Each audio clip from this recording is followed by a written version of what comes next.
Thank you very much, Tim, and thank you to AFBI, particularly to Colin and Sinclair, for the invitation to speak here today.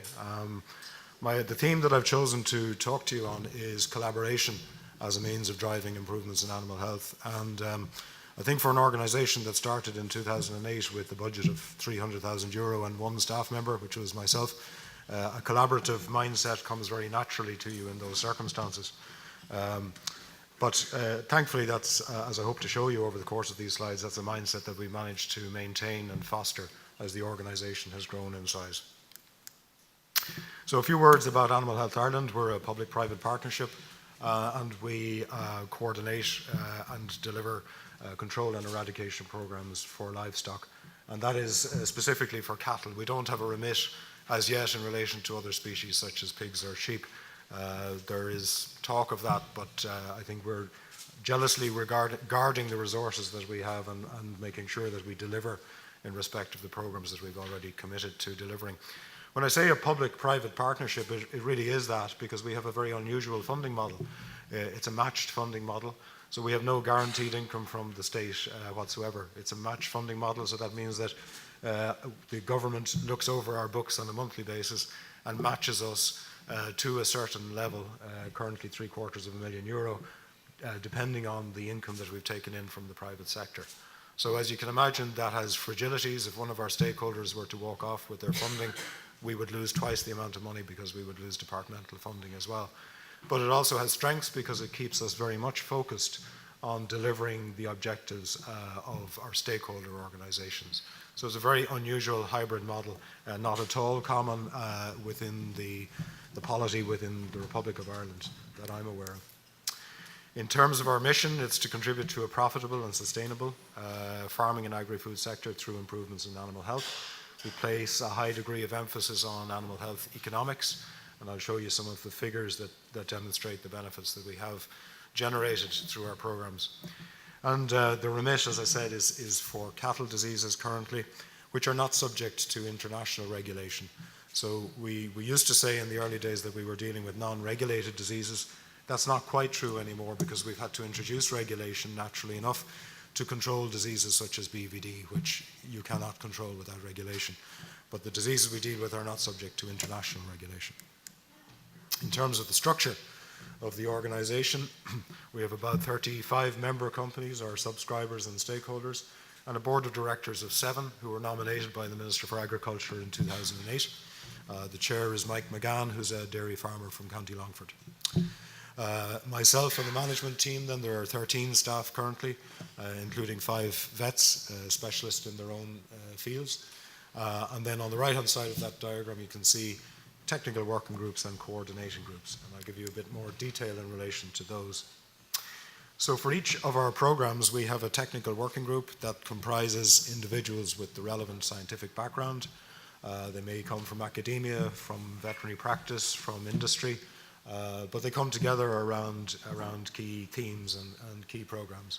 And a number of those individuals are in the audience here today. These individuals, I should emphasize, provide their time to us free of charge. So there is no charge to AHI for this expertise which they bring to the table. They are paid their expenses and no more.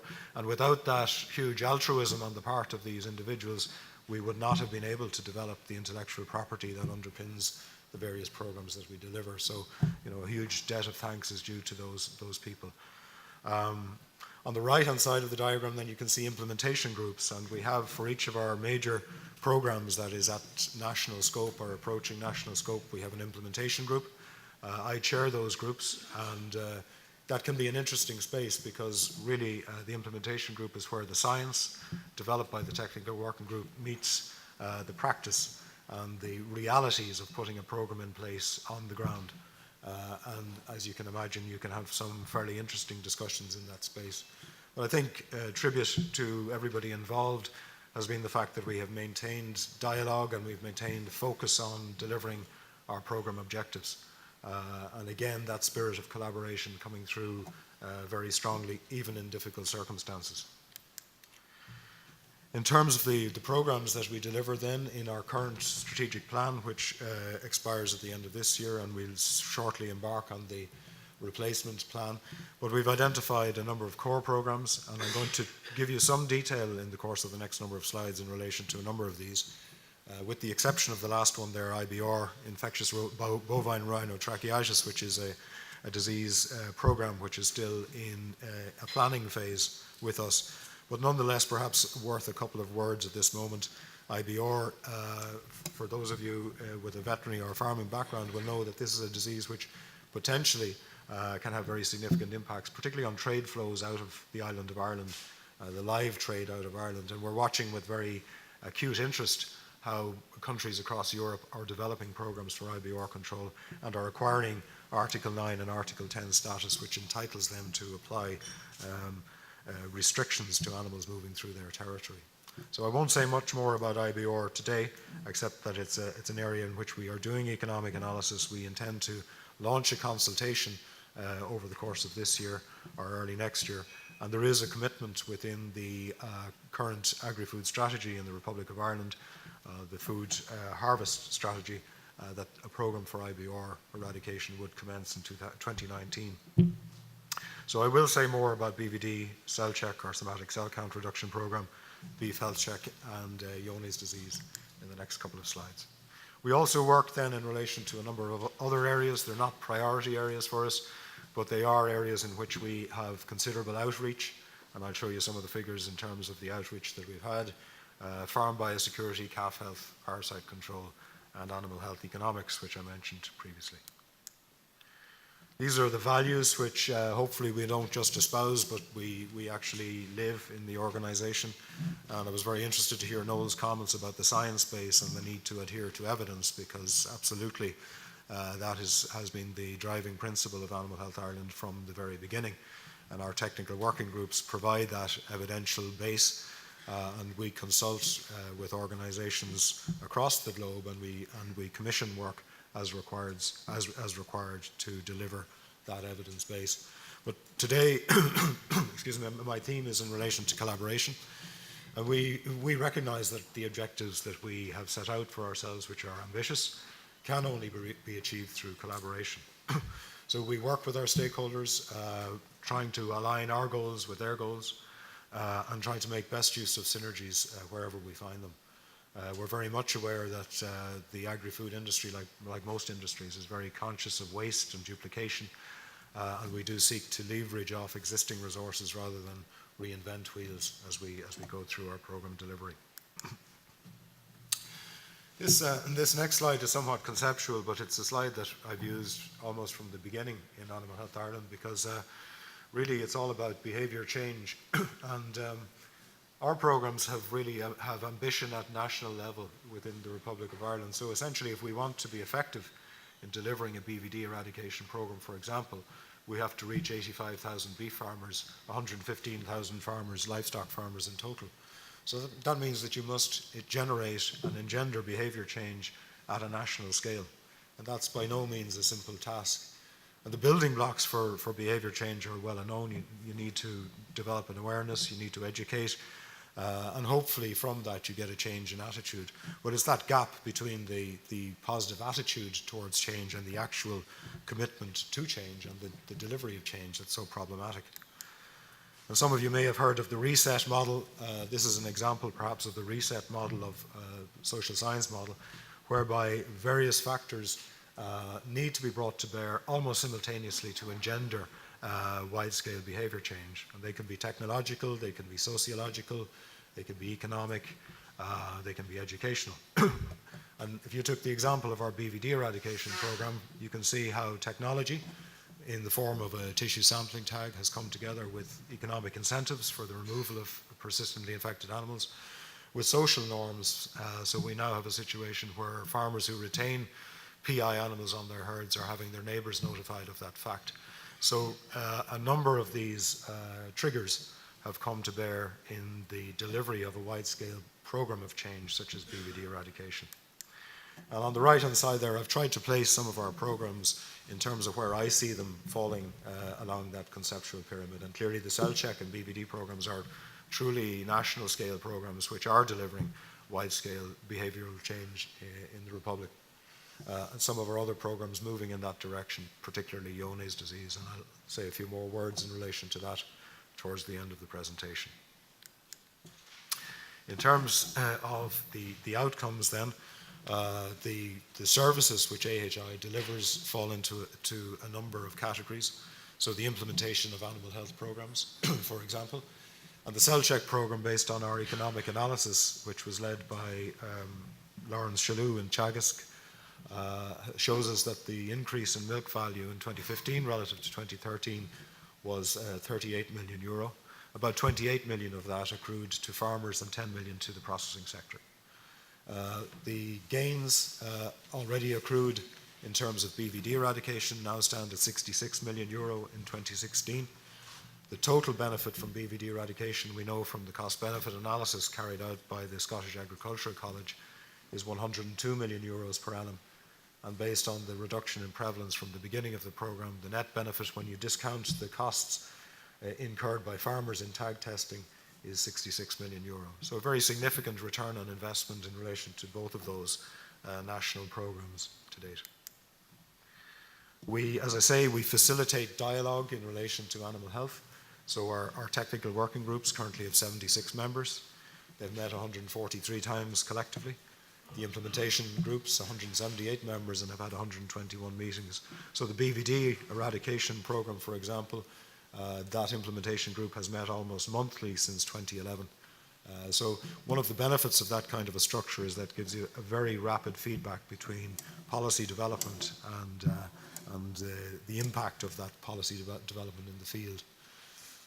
NorthSouth Collaboration, and particularly in this forum, it's good to acknowledge that we have really strong links with Animal Health and Welfare Northern Ireland, my colleague Sam Strain, both in his current role as Chief Executive of AHWNI, but also formerly as a very important supporter of our Yonis disease program. And Sam and we continue to collaborate. We also have good links into DERA in Northern Ireland. And we have links with practitioners on both sides of the border. So we're very keen to emphasize that the diseases and issues that we're tackling very often need to be tackled on an all of Ireland basis. A disease like BVD obviously doesn't respect geopolitical boundaries, and in order to be effective, we need to have effective control programs on both sides of the border. And I was very pleased in that context to see the initiation of the compulsory BVD eradication program in Northern Ireland last year. We collaborate internationally. We're a member of a body called FESAS, which is a European federation of health agencies and bodies similar to our own. And naturally, we participate in international conferences and we collaborate internationally. It's very important to me that the program managers that work in Animal Health Ireland are on the top of their games, and that they are absolutely au fait with the latest developments in their fields of science. We provide training and education. So a couple of examples there on the slide. Our cell check farmer workshops. Our cell check is a program designed to reduce the somatic cell count of the Irish national herd. We've had 232 workshops to date. 2,000 farmers are in the cell check program so far, and about another 2,500 to go through before the end of the year. And we have about 9,000 copies of our farm guidelines in circulation with farmers. So a very strong education and awareness component to that program. BVD herd investigations, 1,600, 1,700 investigations delivered to date, and this has become a very critical component of the BVD eradication program in the Republic of Ireland. Every herd owner who has a BVD breakdown is entitled to an investigation. And now it has gone beyond an entitlement now to an obligation. So this year, every herd owner with a BVD breakdown is obliged to have an investigation carried out by a trained practitioner. And we have trained almost 500 veterinary practitioners to deliver those investigations.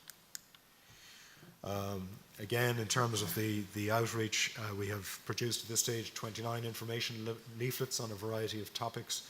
We have monthly bulletins and quarterly newsletters and so on. And the figures there in relation to the on-farm events relate back to some of the non-priority programs that we deliver, which, as I say, have strong outreach. So 46 events on calf health and farm biosecurity and so on. attended by 7,250 farmers. And very recently then, AHI has become a paying agent for the Department of Agriculture in relation to some of the services such as the BVD herd investigations. So we've had to deliver and develop a customer relationship management system to underpin that service. And as you can see, coming up close to €1 million paid out to date and about 4,000 payees. So I'm going to turn now for the second half of the presentation to subjects that you may know rather a lot more about than you may know in relation to Animal Health Ireland, the organisation. And really, these are the programmes, our core programmes, starting with BVD, which we would refer to as our flagship programme, being the first national scale programme that was launched. And these are some of the figures showing the progress that's been achieved in the national programme since it became compulsory in 2013. So on the left-hand side, you can see the reductions in the herd prevalence of the disease from 2013 to 2017 year to date, and similarly at animal level. So, you know, some strong progress. I think we would have preferred even stronger progress. And I'll allude to some of the reasons that the progress could have been stronger in a couple of the slides coming up. But I do want to emphasize that we remain on track, and I'll show you some slides to hopefully underline the point that we remain on track to eradicate the disease by 2020, which was the original objective for the programme. One of the key achievements has been establishing an individual animal status for almost every animal in the national herd in the Republic. The national herd comprises around 6 million animals, and of those 6 million animals currently we have a defined status for all but 53,000. So you can see that unknown figure, 53,131. So for every other animal in the national herd we know its BVD status. And that's a tribute, I think, to the programme design by my colleague Dr. David Graham, the Deputy CEO, and the huge effort that has been put into the national database, the ICBF database, which underpins the programme.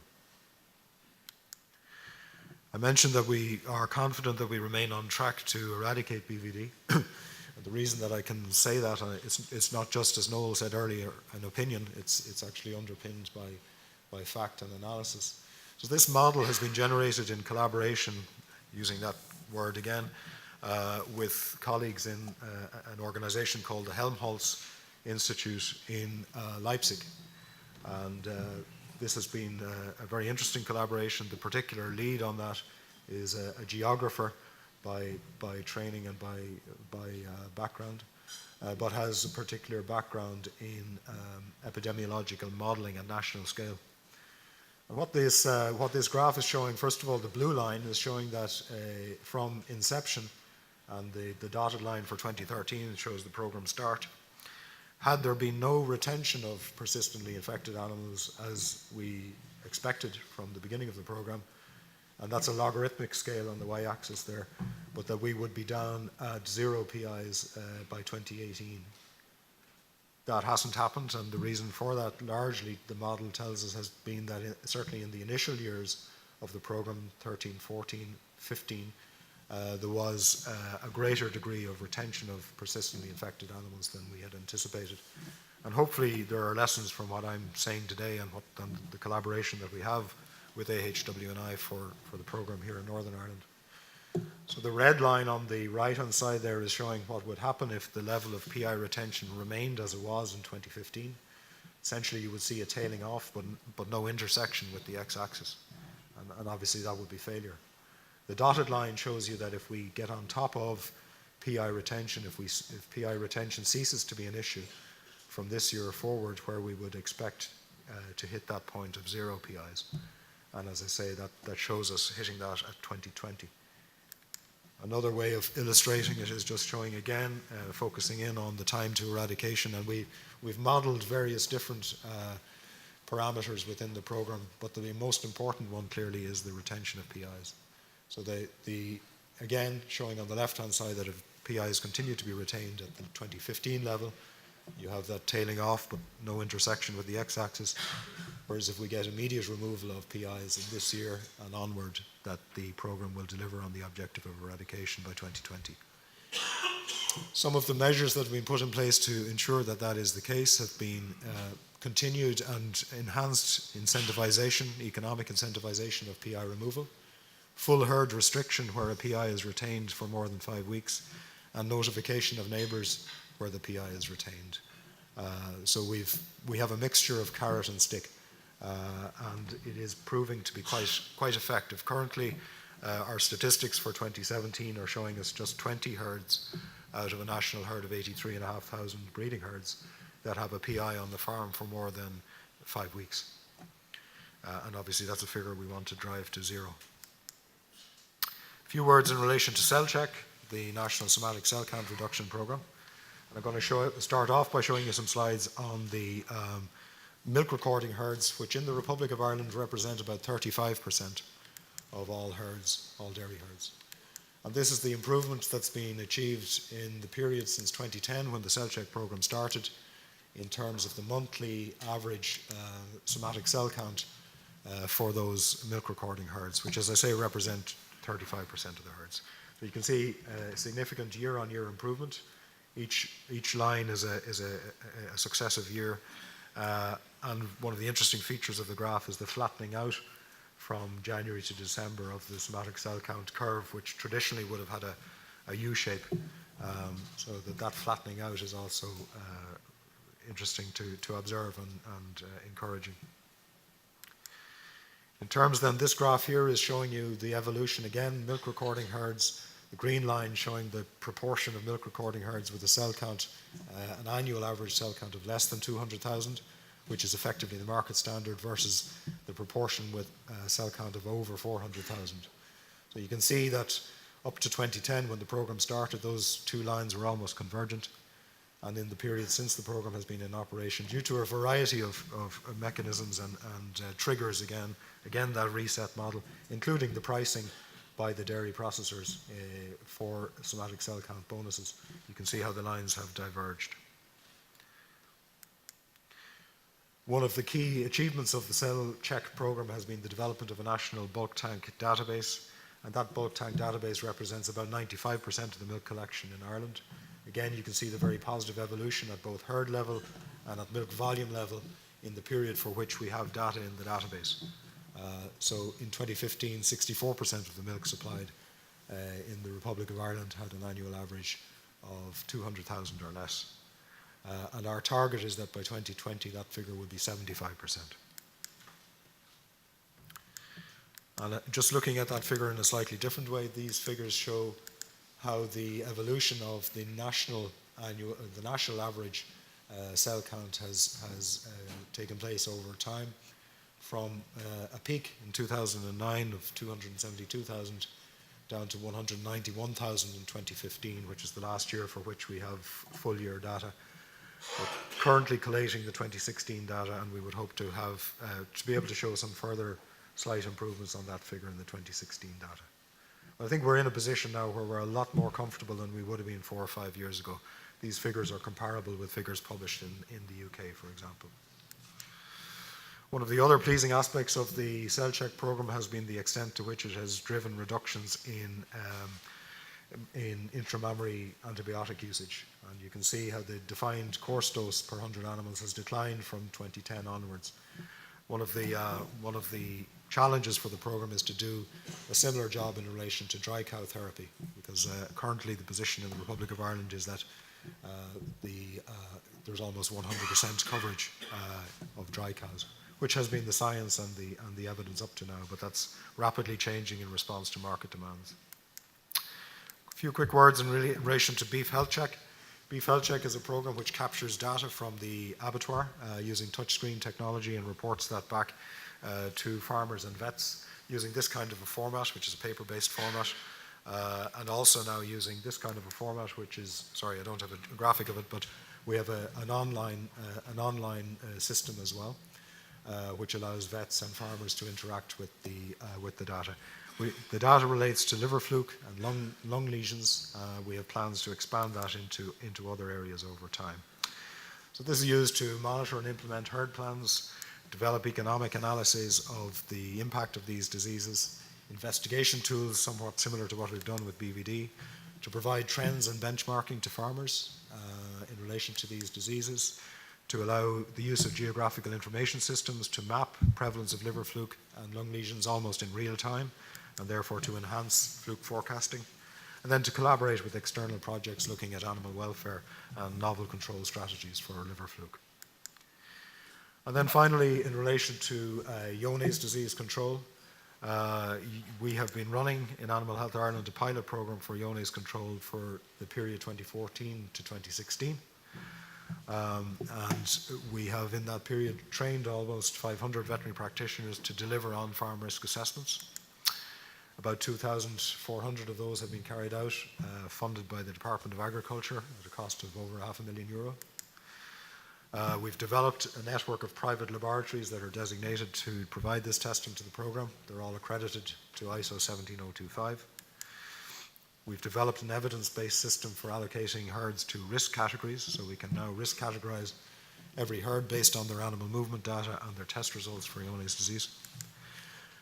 We have used the ICBF database to manage test results and the information coming from the on-farm risk assessments. And we're currently in the process of developing and executing a comprehensive communications plan to support the programme. We've completed an economic analysis in conjunction with Teagasc at farm and market level. It's very interesting because it shows that the economic drivers for JD control are very weak at farm level, that there is not a very strong impact at farm level of Yonis positive animals in the herd, in contrast to, for example, BVD, where the economic drivers are very strong. So that has implications for the design of a programme and for the level of cost sharing that's required within the programme. On the other hand, at market level, Ireland, the Republic of Ireland, is a very strong exporter of high-value products such as infant formula. The current export value of infant formula from Ireland is €1.3 billion. That's projected in the next number of years to grow to €2 billion export value. And if there was ever a product that was sensitive to market perceptions in relation to quality and health, it would be infant formula. So we're, I suppose, trying to promote this programme as a risk mitigation measure and almost an insurance policy against a scenario, an adverse scenario which might come to pass in the future. We've completed major stakeholder surveys of farmers and vets and have a very high degree of satisfaction in relation to the on-farm risk assessment. We've recently recruited a programme manager to take over from the very good work which Sam Strain had been doing up to then, and she has extensive experience of management of JD in Australia. We have made extensive use of the social sciences to give us insights into the behaviour of key actors, particularly farmers and vets, in relation to the control of JD. And we've collaborated extensively with Teagasc in this regard, particularly a colleague by the name of Anya Mackin-Walsh, and with other colleagues in the Teagasc Rural Economy Unit. And then finally, we're in ongoing dialogue currently with stakeholders on the development of a successor to the pilot programme.